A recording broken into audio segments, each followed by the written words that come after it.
Hello, my name is Jamie, and we're back with the fourth installment of the Dogman series.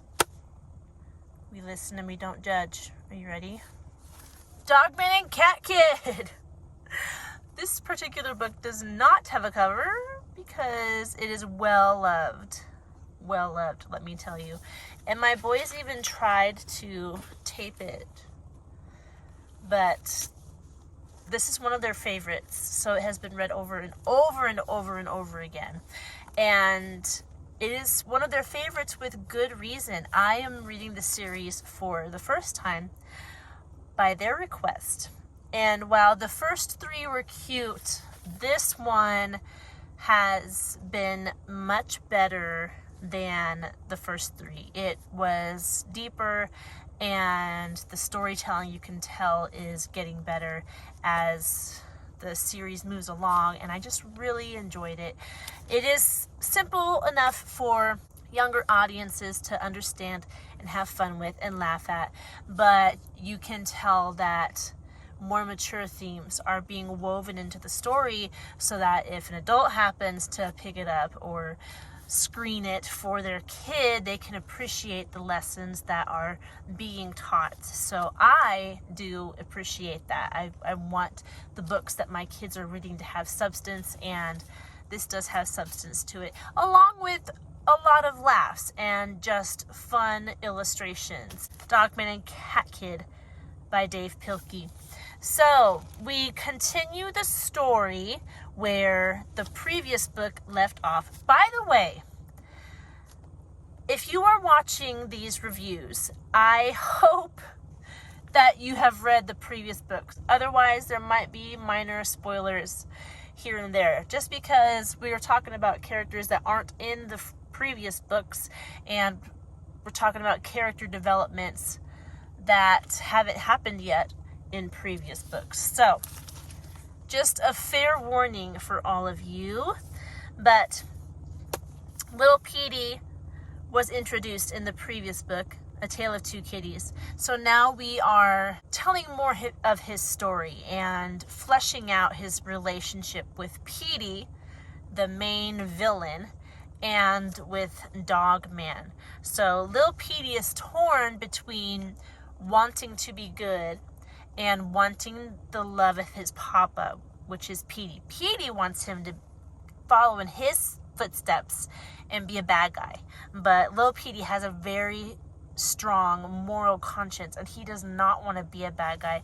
So the dilemma in this book is, what will little Petey do? Will he do what he wants to do and choose the right path, or will he follow in his papa's footsteps because he does want that love of his father? And there were a couple points in the book that really hit me. And you can tell that it's leading somewhere, that it's going to be developed in future books, because they're weighted statements that you don't really say unless you're going to expound on it later. And it doesn't happen in this book, but you can tell that it's going to happen in the future. One of them, let me turn my vehicle off because it's making funny sounds. One of them, I don't know if I can find it, but I will try to find this part. It's a quote by Petey. It was when Petey was talking to Lil Petey, and he was kind of explaining to Lil Petey why he is bad. Oh, okay, I found it.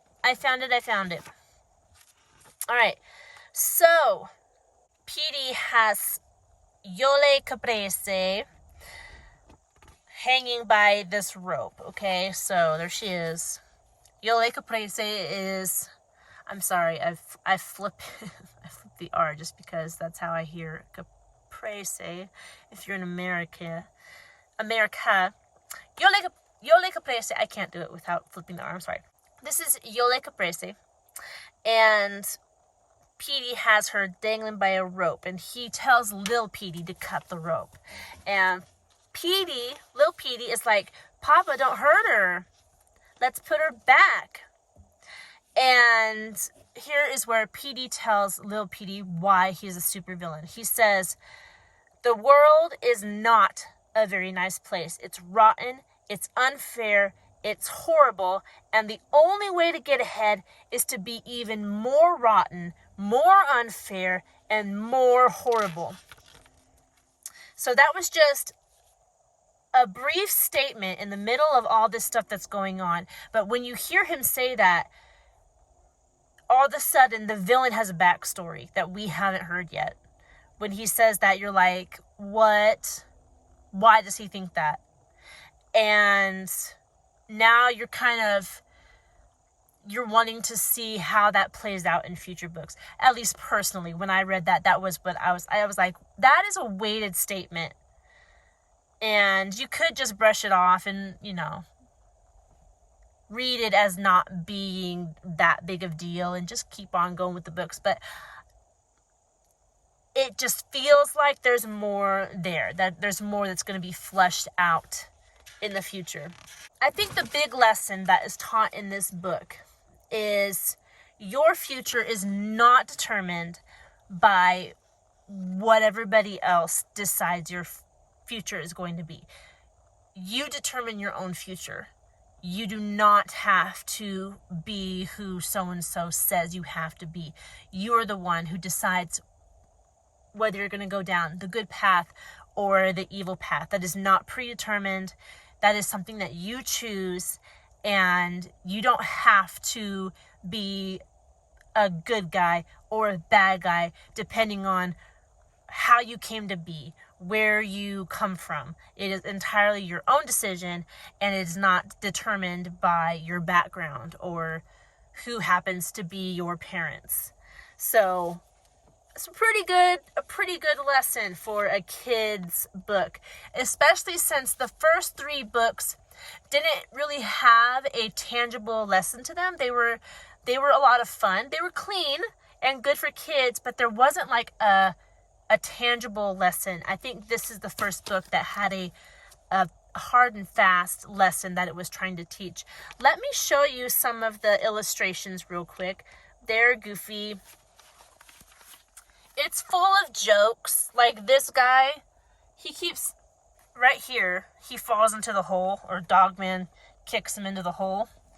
And then for the rest of the book, he keeps getting out of the hole, and then circumstances make him fall back into the hole. So that's like a running joke for the length of the book.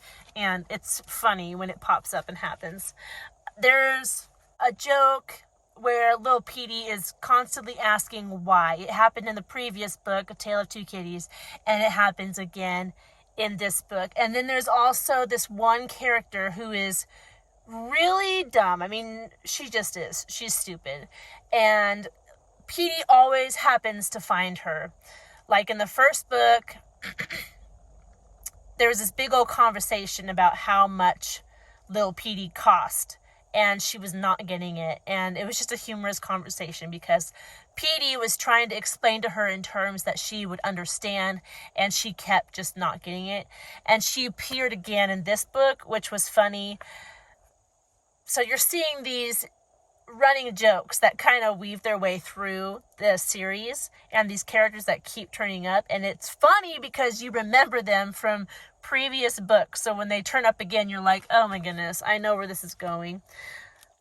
I wanted to say I don't notice it.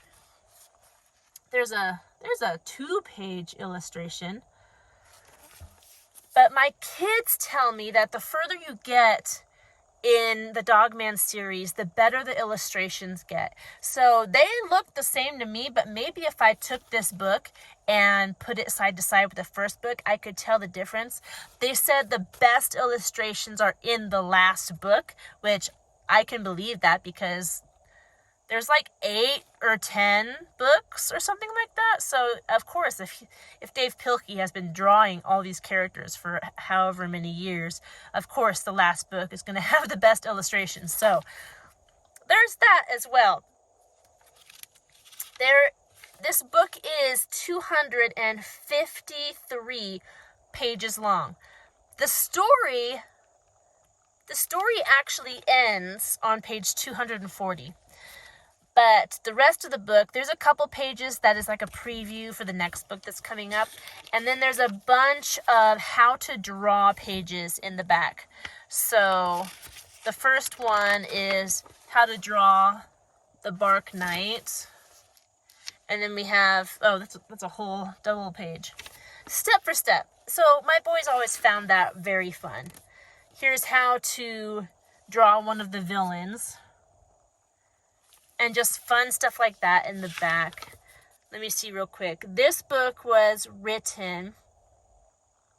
published in 2018. So about 6 or 7 years ago, going on 7 years. So, is that correct? Yes, it is. So there you have it, Dogman and Cat Kid. Very cute, very fun and funny. And this one actually has a moral for your kids to learn if you want to squeeze that under the door there.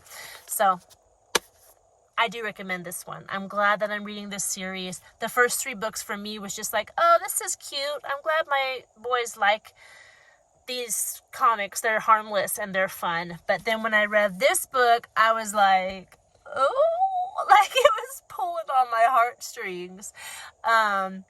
There was actually, I'm not going to tell you details, but there was a point later on in the story with Lil Petey and ADHD that just, I actually had some tears in my eyes. It was, I know if it keeps going the way it's going, I'm going to tear up in future books as well. It's just, it's good.